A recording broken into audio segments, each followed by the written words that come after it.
Bismillahirrahmanirrahim. Assalamualaikum warahmatullahi wabarakatuh. Alhamdulillah wassalatu wassalamu ala Rasulillah wa ala alihi wa sahbihi wa man walah wa ba'du. Saudara-saudariku, apa kabar? Saya bermohon pada Allah Subhanahu wa taala semoga kita senantiasa disehatkan, dirahmati dan diberkahi oleh Allah Subhanahu wa taala. Khusus di hari ini, hari kelima di bulan Ramadan, tentunya kita semua bermohon kepada Allah semoga seluruh ibadah yang telah kita tunaikan dari sejak awal pertama Ramadan hingga hari kelima ini berkenan diterima oleh Allah Subhanahu wa taala insyaallah. Baik, pada edisi Aku Suka yang kelima ini kita akan coba lanjutkan pembahasan di pertemuan yang lalu tentang satu keutamaan ibadah yang terdapat di bulan Ramadan yang disebut oleh Nabi Sallallahu Alaihi Wasallam dengan Qama Ramadan atau Qiyam Ramadan. Qiyam Ramadan. Ini sangat menarik karena ibadah puasanya disebut Siyam. Ya, ibadahnya disebut Siyam dalam arti puasa. Kemudian satu ibadah dalam konteks berpuasa ini yang tidak kalah penting sehingga redaksinya pun diserupakan dengan yang ini dalam hadis Al-Bukhari riwayat Abu Hurairah di nomor ke-38 di nomor ke-37 ya dalam kitab Siyam, yang ini redaksinya man shoma ramadhana imanan wa ihtisaban ghufira lahu ma taqaddama min dhanbi, yang ini man qama ramadhana imanan wa ihtisaban ghufira lahu ma taqaddama min dhanbi.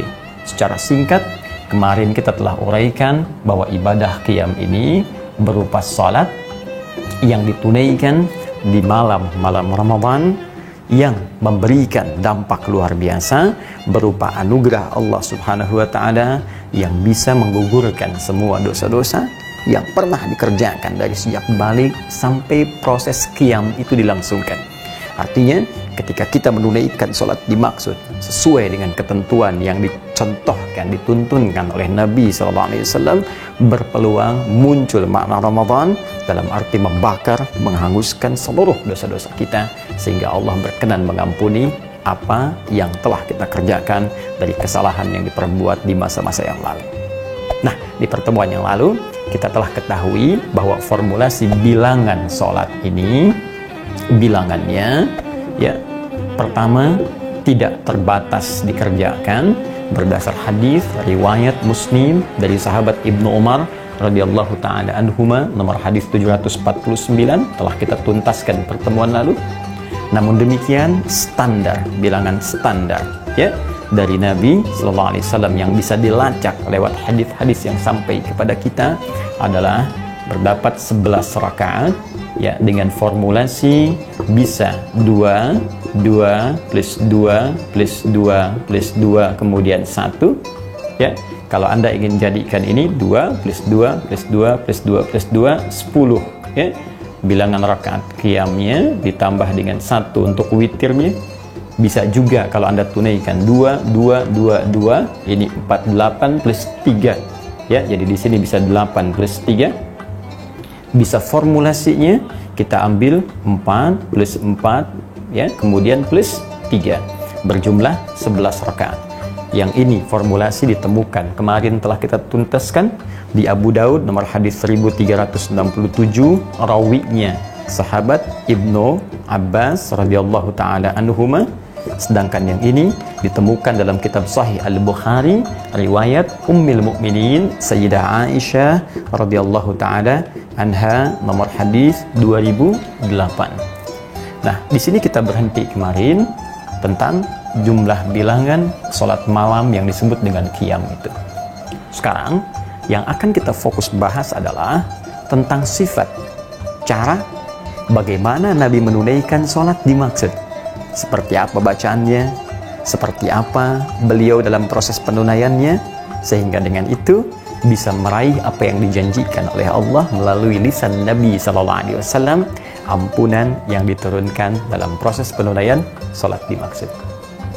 Baik, kalau kita melihat kembali keterangan hadis dari Sayyidah Aisyah radhiyallahu taala anha yang tercantum dalam kitab Sahih Al-Bukhari, ya, yang menjelaskan tentang sifat salat malam Nabi sallallahu alaihi wasallam, ya, ketika beliau ditanya oleh beberapa orang sahabat, ya, tersebut dalam riwayat ada sahabat Abdullah bin Mas'ud radhiyallahu taala anhu, Hudzaifah al-Yamani radhiyallahu taala anhu, juga nanti ada sahabat Ubay bin Ka'ab radhiyallahu taala anhu. Ya, ja'u ila sayyidati Aisyah radhiyallahu taala anha, mereka datang kepada Sayyidah Aisyah radhiyallahu taala anha untuk bertanya tentang sifat salat malam Nabi sallallahu alaihi wasallam. Selain menyebutkan tentang bilangan yusalli arba'an, thumma yusalli arba'an, thumma yusalli thalathan, ya, beliau salat 4 rakaat, kemudian 3. Yang paling menarik, Sayyidah Aisyah juga memberikan gambaran sifat salatnya. Apa kata beliau? Kata beliau, la tas'al an husnihinna wa tulihinna. La tas'al, tapi jangan tanyakan an husnihinna, tentang bagusnya, ya, bacaan dan salat beliau itu, wa tulihinna, dan panjangnya. Masya Allah. Jadi sudah salatnya bagus, enak, bacaannya pun panjang. Maka penasaran dari situ, beberapa sahabat ini memutuskan kemudian untuk bisa tahu tentang keadaan sifat salat Nabi ini. Karena itu dalam beberapa waktu mereka pernah salat di belakang Nabi Sallallahu Alaihi Wasallam. Maka apa komentar dari sahabat Hudzaifah al-Yamani ketika salat di belakang Nabi Sallallahu Alaihi Wasallam? Kata beliau, wallahi tidak ada salat yang paling nikmat kecuali salat di belakang Nabi. Jika membaca ayat doa, beliau berdoa. Jika membaca ayat-ayat tentang ampunan, memohon ampunan untuk umatnya. Jika ada ayat-ayat tentang surga, berhenti sejenak, memohon supaya diberikan kenikmatan surga. Demikianlah kemudian tak terasa rakaat pertama itu, tak terasa 100 ayat dibacakan. Masya Allah. Jadi dari 11 ini bisa dibayangkan kalau rakaat pertamanya 100 ayat. Ya. Karena itu kata Sayyidah Aisyah, jangan tanya bagaimana panjangnya, jangan tanya bagaimana bagusnya. Ya, kemudian Abdullah bin Mas'ud juga penasaran. Ya, esoknya kemudian beberapa waktu atau setelahnya ikut sholat di belakang Nabi, beliau berkomentar, nikmat sholat di belakang Nabi itu. Ya, dan aku kira 100 ayat itu akan ruku. Ternyata diteruskan sampai selesai Al-Baqarah 286 ayat. Aku kira akan ruku, ternyata disambungkan Ali Imran sampai 200 ayat. Aku kira akan ruku, ternyata nyambung ke An-Nisa 176 ayat. Ternyata satu rakaat itu dalam periode beliau jadi makmum di belakang Nabi itu ternyata 5 juz 4 halaman baru ruku. Anda terbayang? Jadi pengalaman sahabat Abdullah bin Mas'ud radhiyallahu taala anhu salat di belakang Nabi satu rakaat bisa 5 juz 4 halaman. Masya Allah. Terbayang ya? Nah, ini kualitasnya. Jadi Anda bisa nggak bayangkan dari sisi bilangan ini yang terkait dengan panjang bacaan ayatnya, kira-kira kalau sekarang ada imam kemudian makmumnya di belakang, bisa bertahan nggak kalau imamnya membaca rakaat pertama 100 ayat, rakaat kedua 100 ayat, sampai sholatnya misalnya 11 rakaat? Saya kebayang nggak? Kira-kira, mohon maaf ini ya, kira-kira ketika imam kemudian salam, lihat ke belakang, berapa yang tersisa? Jangan-jangan yang tersisa malaikat yang tak nampak. Ya, begitu assalamualaikum, jamaah sudah bubar semua. Baik. Nah, ini yang saya ingin maksudkan, ini yang menjadikan kemudian sepeninggal Nabi Sallallahu Alaihi Wasallam, kemudian Islam semakin meluas. Beberapa sahabat melihat bahwa kualitas umat setelahnya tidak seperti umat-umat sebelumnya yang bisa bertahan lama dalam sholat, yang bisa bernikmat-nikmat dalam menunaikan sholat malam. Ya, ternyata ada yang tak mampu bertahan lama. Akhirnya Umar bin Khattab radhiyallahu ta'ala anhu menginisiasi bagaimana caranya tetap bertahan, bacaannya bisa panjang 100 ayat atau 5 juz, itu kan tidak hilang dalam suasana salat ini. Tapi orang juga tidak mampu harus bertahan lama-lama berdiri, maka bagaimana berdirinya masanya bisa dikurangi, tak terlampau panjang, tapi kemudian ayatnya pun tak berkurang. Maka Umar yang jenius itu melihat kembali hadis Nabi SAW yang di hadis Muslim itu, nomor hadis 749. Kata Nabi, sholatul laili mathna mathna. Sholat malam itu, teman-teman sekalian, ingat kalimat Nabi-nya, tunaikan 2 rakaat, setelah itu 2 rakaat, setelah itu 2 rakaat, tak ada batasnya. Yang penting kalau khawatir fajar akan segera tiba. Jadi sebelum fajar, bukan setelah fajar. Nggak ada sholat malam setelah fajar. Jadi batas berhenti malam itu fajar tiba, itu malam selesai. Khawatir malam segera tiba, segera tutup dengan witir 1 rakaat. Ini menunjukkan nggak ada batas bilangan. Karena itu beliau melihat Ramadan itu kan bulan Quran. Makanya yang dicari itu banyak bacaannya. Nabi memperbanyak karena Ramadan bulan Quran. Pahala banyak. Dan diantara amalan yang cepat menghadirkan pahala itu baca Al-Quran. Sholat 1 kali selesai 10. Ya, sekali selesai 10. Man ja'a bil hasanati falahu asyru amthaliha. Siapa yang mengerjakan 1 kebaikan hasanah dapat 10 pahala. Dan sholat disebut hasanah. Innal hasanati yudhibnas sayyiat. Itu di Quran surah ke-11 ayat 114. Jadi baru selesai kita dapat 10. Ramadan kali 10 lagi. Tapi baca Quran setiap hurufnya 10. Man qara'a harfan min kitabillah falahu asyru hasanat. Siapa yang bisa membaca 1 huruf saja dari kitab Allah, Al-Quran, dia padanannya dapat 10. Ya, bayangkan, bismillahirrahmanirrahim 19 kali 10 berapa? Sekarang 100 ayat. 1 ayat saja berapa huruf? Karena itu saat Ramadan, Nabi mengajarkan kepada kita banyak baca Quran supaya pahala melimpah kepada kita. Karena itulah dalam sholat malamnya, beliau memperbanyak bacaan ayatnya, sehingga memberikan contoh kepada kita akan banyak limpahan rahmat didapatkan dari Allah Subhanahu wa Ta'ala. Umar membaca, saya nggak ingin kehilangan ini. Karena itu, jalan bagi beliau bagaimana menetapkan bilangan ini, tapi berdirinya terasa ringan dari sebelumnya. Maka yang tadinya 1 rakaat itu 100 ayat, Masya Allah, bagi 2 nih, 50-50, pecah 2. Dari 1 bagi 2 pecah. Jadi 100 ayat ini yang tadinya dikerjakan 1 rakaat, kemudian dijadikan dalam 2 rakaat, dipecah. Pertama 50, kedua 50. Akhirnya bilangan yang tadinya 10 plus 1, yang ini witir, ya 10-nya yang salat qiyamnya, ini yang witirnya, ya. Karena yang ini dibagi 2, otomatis ini pun kemudian dipecah jadi 2, ya. Dikalikan kepada 2, karena setiap satunya 100 ayat, jadikan 2, 50-50. Untuk 50-50 otomatis karena 1 jadi 2, maka 10 pun dikalikan 2. Ya, maka jadilah kemudian 20, ya. Ditambahkan kemudian di sini dipecah juga karena harus jadi witir, maka cara terbaiknya dipecah jadi syafa' dan witir. Artinya 1 dipecah jadi 3, 2 plus 1. Kalau 1 nanti masih genap bilangannya, belum ada tunggalnya. Maka yang paling mudah pluskan kemudian 3, disinilah kemudian jadi jumlahnya 23 rakaat. Ini yang populer juga dikerjakan dengan jumlah bilangan 23 rakaat. Dasarnya ada hadis Nabi SAW. Inisiasinya diwujudkan oleh Umar bin Khattab radhiyallahu ta'ala anhu. Jika Anda ingin yang standar silahkan 11, cuma Nabi bacanya panjang. Itu kalau kita ingin ikuti. Tapi kalau sulit pun kemudian kata Umar, bagaimana caranya pahalanya tetap banyak, bertahannya tak terlalu lama, maka jadikan jumlah bilangan rakaatnya jadi panjang supaya ayatnya bisa dipecah-pecah. Ini yang menjadikan bilangan 23 rakaat. Asalnya ke situ. Nanti ada sahabat yang memecah lagi, aduh lama juga nih 23 nih, karena 1 rakaatnya 50 ayat. Nanti ada yang sampai ke 36, kan? Plus 3 jadi 39, ada yang 40. Poinnya, bagaimana bisa menjaga bacaan banyaknya yang bisa dihadirkan dari Al-Quran itu supaya rahmat tetap didatangkan. Nah, kalau cara berpikirnya begini, ingat, kualitas zaman ketika berubah ke masa setelahnya tentu akan berbeda, kata Nabi, dengan kualitas zaman sebelumnya. Kata Nabi, khaira qarni, ya, khaira qarnin qarni, ya. Maaf, umat yang paling bagus itu dari konteks ibadah, ketaatan itu yang semasa denganku. Kemudian selanjutnya. Jadi kalau umat dulu bertahan 100 ayat di belakang Nabi, umat setelahnya bertahan 50 ayat, umat setelahnya bertahan 40 ayat, mungkin sampai kita ini umat yang bertahan di belakang imam 5 ayat, 4 ayat, ya. Itu standar. Jadi tak mengapa kalaupun ada orang 11 rakaat, satu rakaatnya misalnya dibaca 4 ayat, boleh.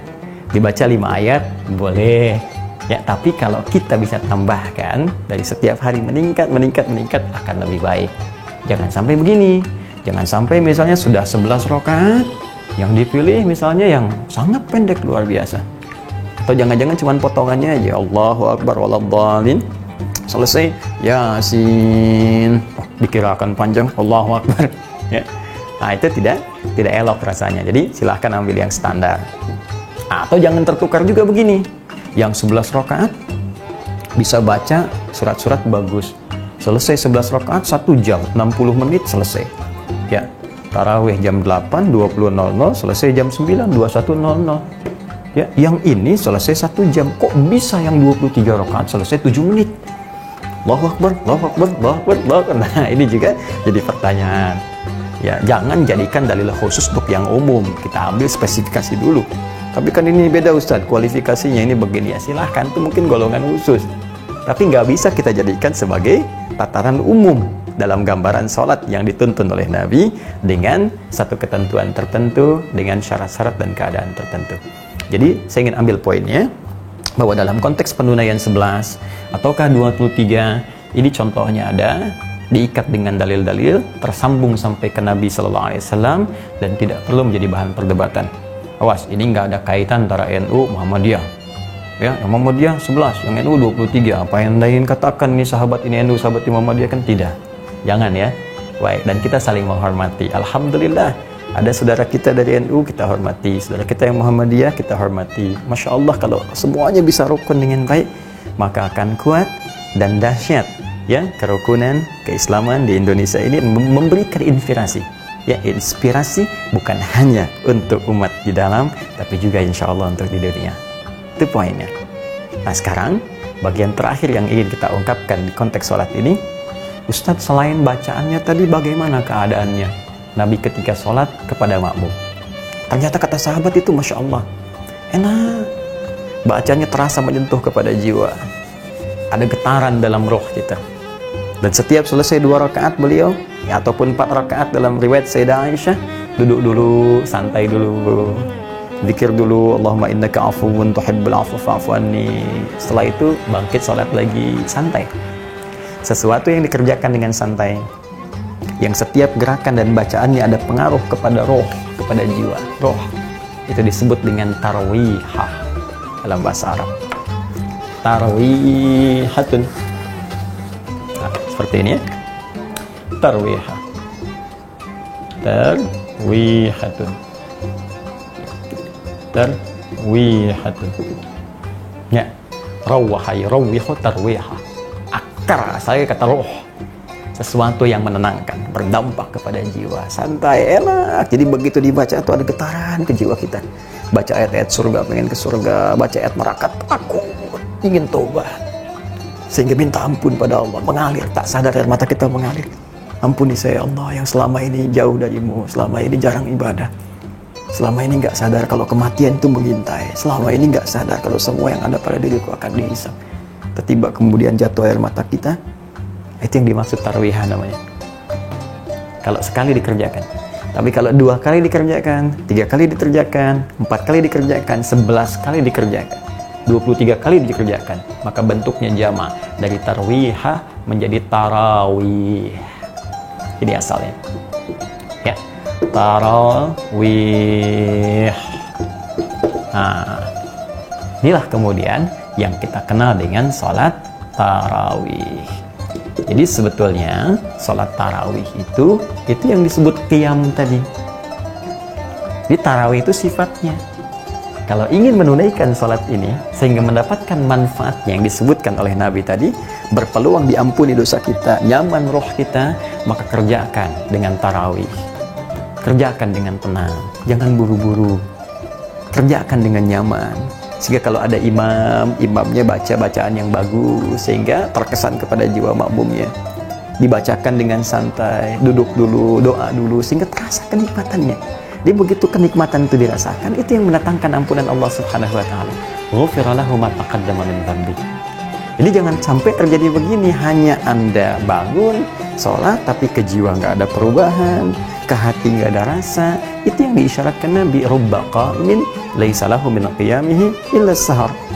Ya, kata Nabi, nanti tidak sedikit ada orang bangun menunaikan qiyam tapi nggak dapat apapun dalam qiyamnya kecuali lelah saja berdiri, begadang saja menghabiskan malam, lelah. Itu yang dikhawatirkan oleh Nabi sallallahu alaihi wasallam, dan hadisnya sahih. Hadisnya sahih.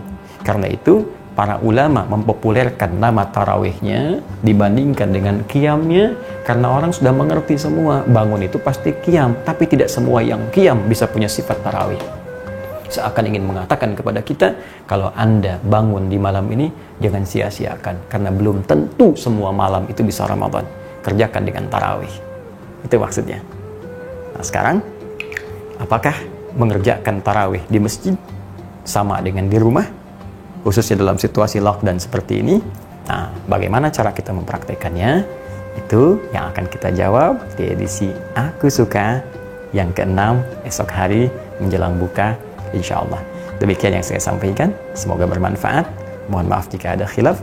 Subhanakallahumma wa bihamdika asyhadu an la ilaha illa anta astaghfiruka wa atubu ilaik. Wa akhiru da'wana alhamdulillahi rabbil alamin. Assalamualaikum warahmatullahi wabarakatuh.